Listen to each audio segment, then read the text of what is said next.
Kaixo, ongi etorria, inekuazioak mota hontako adierazpen algebraikoak dira. Dugu, ezkerrean adierazpen algebraiko bat, erdian ikur bat, mota hontakoa, handiagoa, txikiagoa, handiagoa edo berdin, txikiagoa edo berdin, eta eskubian beste adierazpen algebraiko bat. Eta orain, gure helburua izango da, ea zein den soluzioa. Eta soluzioak hemen, ez da izaten ekuazioetan bezala mugatuta bat edo bi edo hiru. Baizik hemen tarte bat da. Ze izan daiteke desberdintzau betetzen duten zenbaki herrian guztiak. Orduan gogoratu behar dugu baita ere tarteak nola adierazten ziren.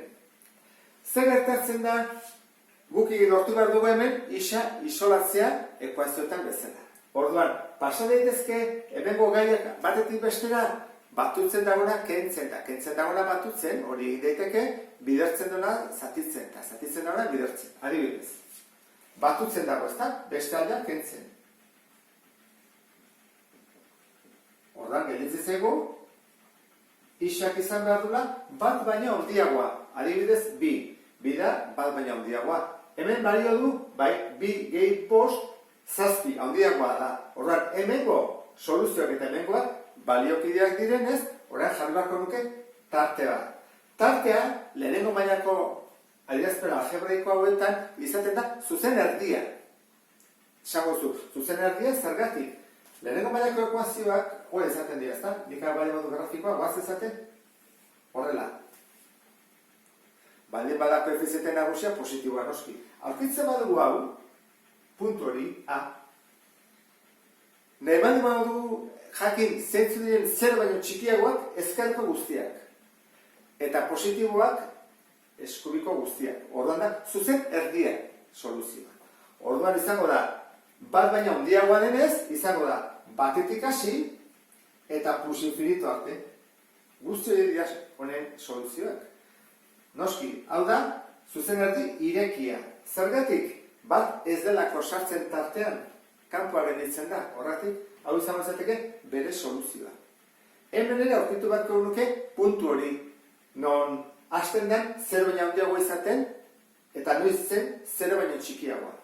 Orduan, hemen gertatzen dena da, salbuespen bat, oharra, hau importantea da. Egin daiteke guztiak, hemen bezala. Batutzen dagoena kentzen, kentzen dagoena batutzen, baina minusarekin bidertzean edo zatitzerakoan, ikur hau, desberdintzaren ikurra, zentzua aldatzen da. Orduan, hauera pasatzerakoan, geldituko izateke berez horrela da. Biak minusekin zatitzen ditugu. Joaten dira, isa gelditzen da, bi. Esan dugu ikur aldatzen dela. Guazen pisatzen, guk ez dugu ikur aldatzen. Konprobatzeko ondo egin dugun, isari emango dugu balio bat. Adibidez, 0. Minusei bider 0, 0. 0 minus amabi baino txikiagoa da, ez, handiagoa da. Eta hemen, 0, bi baino txikiagoa da, bai. Orduan, hemen ez du betetzen, eta hemen betetzen du. Zesan edu, gaizki jarri dugula.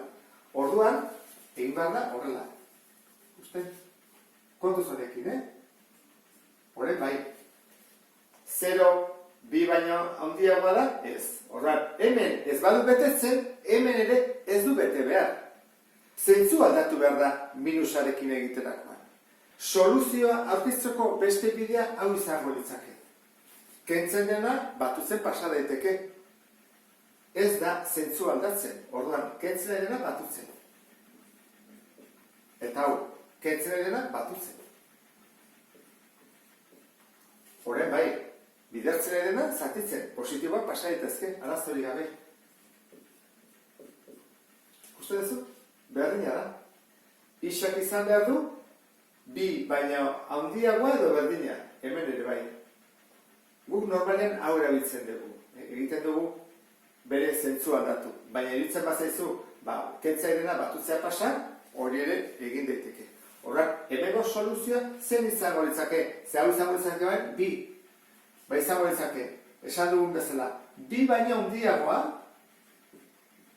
edo berdina. Berdina, izango litzateke zuzen erdi itxia. Bi, bai delako tartekoa, soluzioa da. Usten duzu, ezta? Orain goitugu bi adibide. Inekuazio honek honela dio. 5 isa gehi bat izan behar dula isa gehi bederatzi baino txikiagoa. Goazen ikustea ze baliok betetzen duten desberdintzea. Zer egingo dugu? Isa dutenak ezkerretara eraman. Eta beste gaiak eskubitan. 9 eta hau batutzen dauna kentzen.